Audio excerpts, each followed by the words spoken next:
warahmatullahi wabarakatuh. Alhamdulillahirabbil alamin. Asyhadu an la ilaha illallah wahdahu la syarikalah. Innahu huwa ilahul wahid.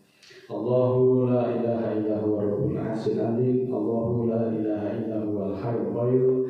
Allahu la ilaha illa huwar rahmanur rahim. Qala rabbis hrah li sadri wa yassir li amri wa hlul 'uqdatam min lisani yafqahu qawli waj'alni wazira min ahli. Saudaraku, marilah kita panjatkan puji dan syukur kepada Allah yang telah mempertemukan kita dalam kesempatan ini dalam majelis yang mulia ini. Senantiasa mudah-mudahan kita selalu berharap agar Allah membimbing kita melalui ayat-ayatnya, yaitu Al-Quran. Karena Al-Quran merupakan kalam Allah yang diwahyukan kepada Nabi Muhammad sebagai petunjuk bagi seluruh manusia. Dan Al-Quran sendiri menjadi petunjuk bagi umat manusia menuju jalan yang diridhai Allah Ta'ala. Al-Quran sebagai hudan linas, sekaligus sebagai jalan keluar dari kegelapan menuju jalan cahaya yang terang benderang. Muslimin yang dimuliakan Allah, sebaliknya apabila orang tidak mau mempelajari Al-Quran, niscaya hidupnya akan gelap gulita. Bahkan Allah menegaskan di dalam ayat-ayatnya bahwa orang yang berpaling dari Al-Quran, niscaya kehidupannya akan dibuat sempit dan nanti di akhirat akan dikumpulkan dalam keadaan buta. A'udzubillahi minasyaitonirrajim. Bismillahirrahmanirrahim. Firman Allah di dalam surat ke-20 ayat 124. Wa man a'rada 'an dzikri fa inna lahu ma'isatan dhanka wa nahsyuruhu yaumal qiyamati a'ma. Ya, artinya, dan barang siapa yang berpaling dari memikirkan Allah, maka sesungguhnya baginya kehidupan sengsara, dan akan kami kumpulkan dia di akhirat dalam keadaan buta. Saudaraku, dari ayat ini maka menjadi sangat logis ketika manusia itu melupakan Al-Quran, tidak memahaminya, kemudian menjauhi ajaran-ajarannya, tidak mau memikirkan sebagai pedoman hidup, maka setanlah yang akan menjadi teman setianya. Paradigma yang berpikir yang dimulakan oleh para setan-setan itu, bagaimana manusia itu kemudian disibukkan mencari rezeki, bertutur kata, bekerja dan sebagainya, semuanya sudah dipengaruhi oleh para setan-setan itu. Adapun kehidupan yang sempit, yaitu kehidupan dunianya, baik secara hakiki yaitu sempit nafkahnya, ataupun sempit secara maknawi yaitu dadanya sempit dan gelisah, sempit wawasan, sempit pengetahuannya, sempit hatinya, cepat sekali putus asa, keluh kesah, bersulut dan seterusnya. Karena itu dia hidup di atas kesesatan atau permasalahan-permasalahan yang tidak kunjung selesai, dan permasalahan-permasalahan lainnya yang senantiasa membelit di dalam kehidupannya.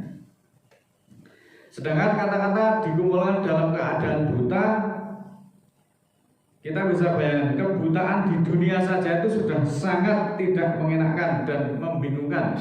Meskipun orang yang buta di dunia itu masih bisa dibantu oleh tetangganya, oleh saudara-saudaranya, itu pun sudah sangat merepotkan. Lalu bagaimana kemudian kalau kebutaan itu terjadi di akhirat, di mana manusia itu tidak bisa saling membantu satu sama lainnya, karena masing-masing manusia akan bertanggung jawab atas amalnya sendiri-sendiri. Buta di sini bermakna hilangnya penglihatan, hilangnya arah, hilangnya petunjuk ataupun kendali di akhirat nanti. Kesesatan yang jauh, bahwa ayat ini merupakan pengingkaran Allah terhadap orang-orang yang mengklaim beriman kepada apa yang diturunkan kepada Nabi, yaitu Al-Quran, dan apa yang diturunkan kepada para Nabi terdahulu. Maka orang sesat itu bersahabat dengan para setan, sehingga senantiasa dalam hidupnya dia mudah dibelokkan. Bala man kasaba sayiatan wa ahatat bihi khati'atuhu wa ulaika ashabun hum biha khalidun. Surat kedua ayat 81. Ketahuilah, siapa yang melakukan kejahatan dan kesalahannya itu menguasai dirinya, maka itulah kawanan nar. Mereka adalah kekal di dalamnya. Selanjutnya di dalam surat ke-16 ayat 25, liyahmilu auzarahum kamilatan yaumal qiyamati wa min auzaril ladzina yudillunahum bighairi ilmi ala sa'a majirun. Agar mereka membawa resiko secara sempurna sampai hari kiamat, dan juga resiko dari orang-orang yang telah mereka sesatkan tanpa ilmu. Ketahuilah sangat jahat yang mereka pikul itu. Menyesatkan orang lain itu sama saja memposisikan dirinya sebagai hakim keyakinan yang seharusnya itu semuanya menjadi milik Allah. Nah, saudaraku, disinilah pentingnya kita itu mengetahui pemahaman akidah yang benar sesuai dengan Al-Quran. Di dalam Islam merupakan perkara yang sangat menentukan kehidupan dan kebahagiaan seseorang di dunia, terlebih-lebih di akhirat kelak. Karena akidah yang sahih merupakan landasan asas diterima agama Islam menjadi syarat mutlak sah dan diterimanya amal yang dilakukan oleh seorang muslim. Saudaraku yang dimuliakan Allah, minimnya pengetahuan seseorang tentang pemahaman Al-Quran yang benar, hal ini karena disebabkan oleh keengganan mereka untuk mempelajarinya.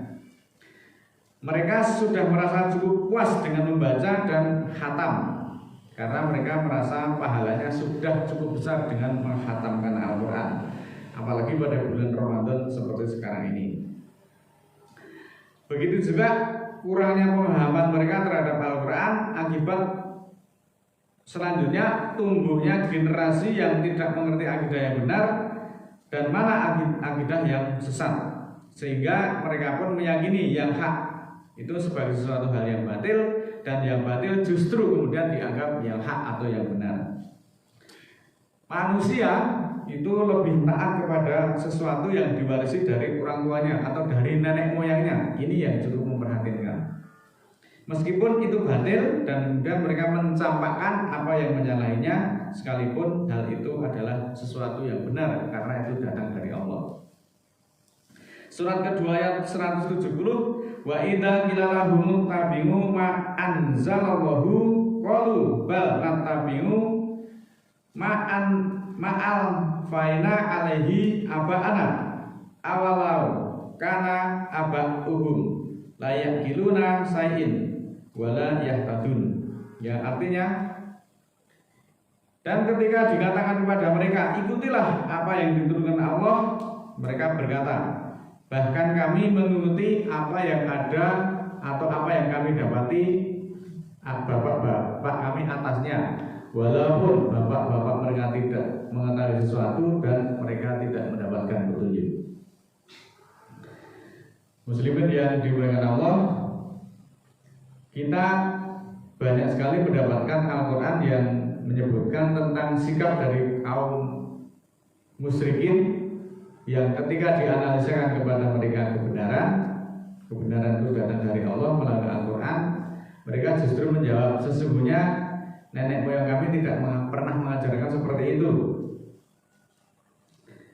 Kemudian juga mereka selalu berlindung di sesungguhnya leluhur-leluhur kami tidak mengajarkan seperti hal tersebut. Nah, inilah yang menjadi keprihatinan kita, merupakan penyakit dari kaum musyrikin yang banyak menyerang kaum muslimin pada saat ini.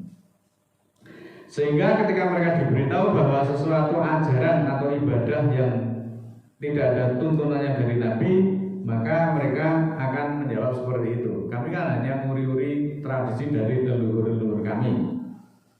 Tetapi justru ketika didakwahkan agar mereka kembali kepada ajaran Nabi yang murni, yaitu Al-Quran, justru mereka menuduh Al-Quran itu sebagai sesuatu yang menyesatkan, atau orang justru menuduh ngaji Al-Quran itu aliran sesat. Maka hati-hatilah. Itu justru yang ada seperti ini. Kita perlu mengkoreksi bahwa kita juga perlu introspeksi. Kalau toh benar Allah itu mau menyesatkan manusia, maka Allah itu tidak perlu sampai menurunkan Al-Quran yang sebanyak 6.348 ayat. Buat apa capek-capek menurunkan Al-Quran sebanyak itu ayatnya, tetapi kok justru hanya untuk menyesatkan manusia? Ini kan tidak logis pemikiran-pemikiran yang seperti itu. Sebenarnya biarkan saja manusia itu tanpa diberi petunjuk oleh Allah melalui Al-Quran, pastilah hidupnya akan kacau balau, hidupnya akan tanpa arah, hidupnya akan acak-acakan, sebagaimana yang dicantumkan di dalam surat ke 20 ayat 124 tadi, wa man a'rada an dzikri fa innahu ma'satan dawka wa nasruhu yaumal qiyamati ama. Kalau di bahasa Jawa kan lan wong sing mengo itu artinya berpaling atau meningos saka pilih Al-Quran, maka bakal tak gawe sepit uripnya, akan menemui kehidupan sengsara, dan di akhirat akan dikumpulkan dalam keadaan akma atau buta. Karena di kiamat bakal dikumpulkan kanthi kahanan utuh. Seperti itulah saudaraku. Mudah-mudahan senantiasa kita diberikan kekuatan dan senantiasa kita dipimpin pada jalan Al-Quran, dan Allah ridho memimpin kita. Jangan sampai kita menjadikan setan itu sebagai teman.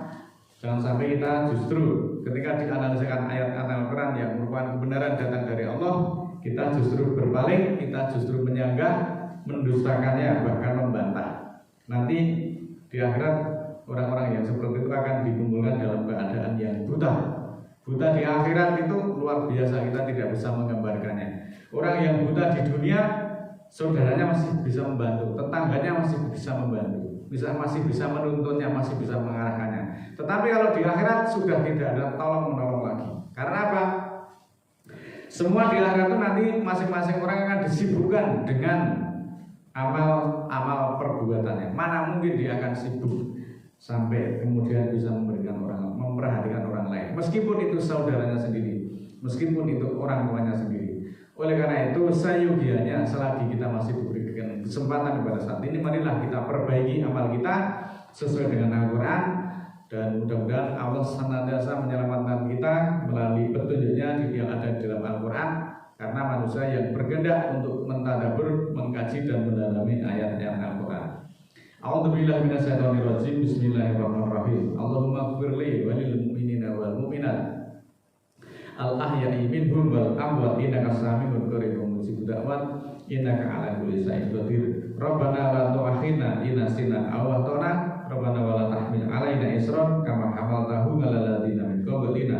Rabbana wa la tuhamilna ma la taqata lana bi wa'fu 'anna waghfir lana warhamna anta maulana fansurna 'alal qaumil kafirin. Rabbana ighfir lana dzunubana wa kaffir 'anna sayyi'atina wa tawaffana ma'al abrar. Rabbana la tuzigh qulubana ba'da idh hadaitana wa hab lana min ladunka rahmah innaka antal wahhab. Rabbana ighfir lana wa li ikhwanina alladziina sabaquna bil iman wa la taj'al fi qulubina ghillan lil ladziina amanu rabbana innaka ra'ufur rahim. Subhana rabbika rabbil izzati amma yasifun wa salamun alal mursalin walhamdulillahi rabbil alamin. Wassalamualaikum warahmatullahi wabarakatuh.